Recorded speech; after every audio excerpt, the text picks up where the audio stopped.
Alastor has a problem. What did you say? Yeah, I said it, and in fact, I'd go as far to say that Alastor is the perfect representation of everything wrong with Hazbin Hotel and Vivzy Pop's writing. But what do I mean? After all, Alastor is not only one of Hazbin Hotel's most popular characters, but probably the mascot of most of Vivzy Pop's work, with him being plastered on constant merchandise, thumbnails, and used to promote special occasions. How could he possibly be problematic? Well, it's not in the ways you might initially think. Hey guys, it's the Pig King here, and I recently saw a certain video by the YouTuber Definitely Bored Oranges, where they discussed Vivzy Pop's projects with the good and bad that came with them. It's honestly a pretty good video, so I'll leave a link to their video in the description of this one. Be sure to check it out after watching this video, if you're interested. But the reason I bring this up is because while watching this video, I realized that Where's Oranges makes a really good point that up until now I had never really noticed when watching the show. That actually makes a surprising lot of sense.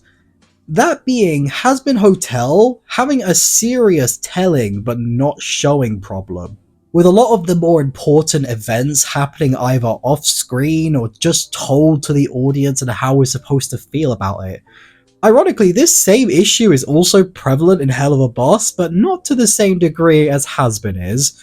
See, I can say something nice about Hell of a Boss, it's not impossible. But all joking aside, it was this very point that got me interested. So, I recently rewatched the entire series again, just to make sure that if there was any validity to this point. And after watching it again, it honestly makes a lot more sense now why I and many other people struggled to connect with Alastor. Let's start with the beginning. From the get-go, Alastor is a very mysterious character who often keeps to himself, with not a lot of his details of his origins or who he is and why he does what he does. That's perfectly fine for a start of a show. After all, you want to build up your mystery in your threatening character, so people will get invested and want to know more about them. Give them a little tease as for what's to come essentially, but the reason why teasing works like this is because you don't do it forever. Eventually you're gonna have to pay off even a little bit, just some of what you've built up. And ironically, the perfect example as to how to do this very thing, with an intimidating, mysterious threat, was in another Amazon show that I've been watching recently. That being...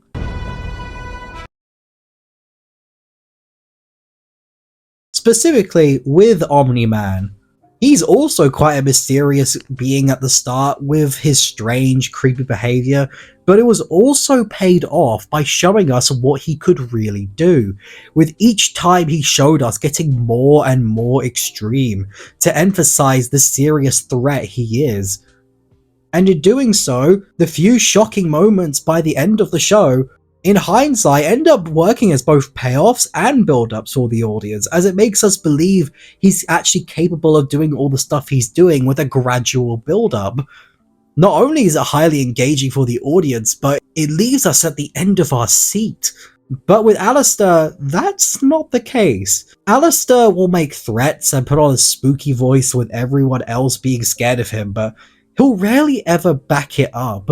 It's almost like the opposite of Omni-Man, where the only people who knew the threat are the audience, and not the characters. With Alastor, it seems the characters know, but not the audience, which isn't something you want for your intimidating character.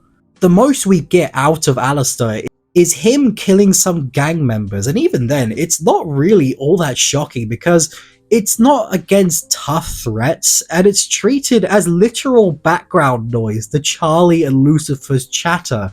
Imagine if instead of killing the Guardians in the first episode, Omni-Man killed some street thugs while it happened in the background of Mark and Debbie talking. Suddenly, you'd lose all that impact and that intrigue that you get from that moment. That instantly hooks the audience to that character and us wanting to know more about them. This isn't just applying to villains. I know Alastor for the moment isn't supposed to be that much of a villain, but he's still supposed to be a threat, someone who we're supposed to take seriously, but they're still not doing a good job at making that work. And while yes, sometimes a character can perfectly be established by how other characters react to them, that usually only works for characters who you rarely see on screen, whereas Alistor is constantly on screen and really doing nothing meaningful. This all ties into that classic show don't tell rule of making stories. It's a whole lot more impactful to show us as an audience rather than tell us something about it. Because then you allow us to form our own views about what's going on and allow us to figure it out, rather than just telling us what we're supposed to feel as if it's some sort of lesson. With the series failing to do so on many occasions, with stuff like how the crew of Angel, Husk, Nifty, and Serpentius end up bonding together over a fight in a street, and rather than showing us them bonding with each other by fighting other people, they just cut to them telling us how close they suddenly are. There's no progression, and it feels really lazy. Which is crazy because they showed that they can make characters bond on screen even quite well, with songs like Loser Baby. And so when you have shown that you could do it, but decide not to in the very important moments where it counts, it comes off as lazy writing or just being clueless. And at this point, I don't know which one's worse. The fact that you know how to do it, but choose not to, or the fact that you don't know how to do it properly. Honestly, either one is just as bad as the other. Which is something very common in Vivzy Pop's writing. Like with Hell of a Boss, it's plagued with poor writing in so many ways, from Stolitz to Octavia, and the reason for these poor writing decisions ultimately comes down to Vivzy Pop herself wanting to have specific moments instead of moments that are needed, especially with Alistor in his fight against Adam. Now on paper, this scene is the perfect opportunity to demonstrate how much of a serious threat Alistor is and why we should take him seriously. With Adam already being established as a powerful threat, he wouldn't even need to win the fight, but maybe put up enough of a fight until he makes a little mistake that it helps us take him seriously. Just give us something that shows why we need to understand his threat. But no, we can't even have something like that because we want to have the moment where Charlie is the one to get Adam in a tough fight. And so Alistor gets beaten rather pathetically before he cowers away to his radio station, completely avoiding the rest of the fight. Wow. It was right there, but no, you had to squander it because you needed your heroic moment for Charlie. It reminds me of that one Family Guy meme where Pete is just like, it insists upon itself. Because here it really does. It constantly wants to do certain moments without putting in the effort to make those moments feel earned. And it's such a shame, honestly, that it ultimately fell flat, considering how much I really liked Alistor and still do to an extent. In the pilot, he was perfect. The right amount of setup and payoff, with a healthy amount of creep factor. And while yes, he's still enjoyable at times in the show, he's just never as interesting as he was in the pilot.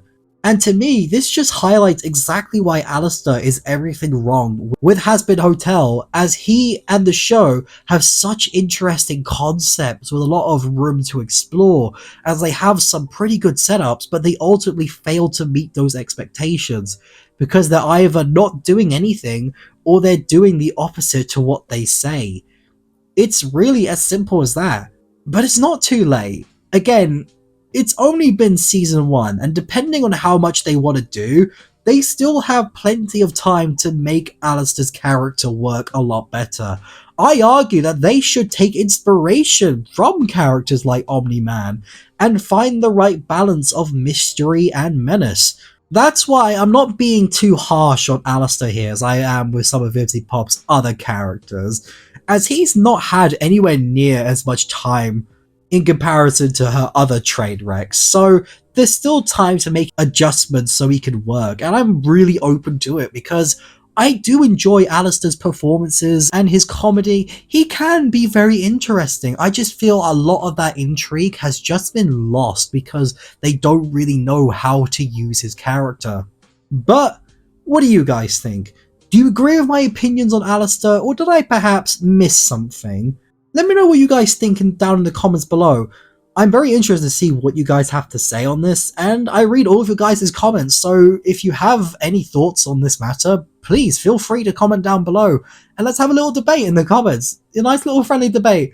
I know that's hard for you. I know that's hard for you, Vivzy Pop stands, but please, let's just have peace. Also, while you're at it, if you enjoyed the video and you want more in-depth breakdowns just like this, then be sure to like this video and subscribe. Subscribing tells me you want more videos just like this.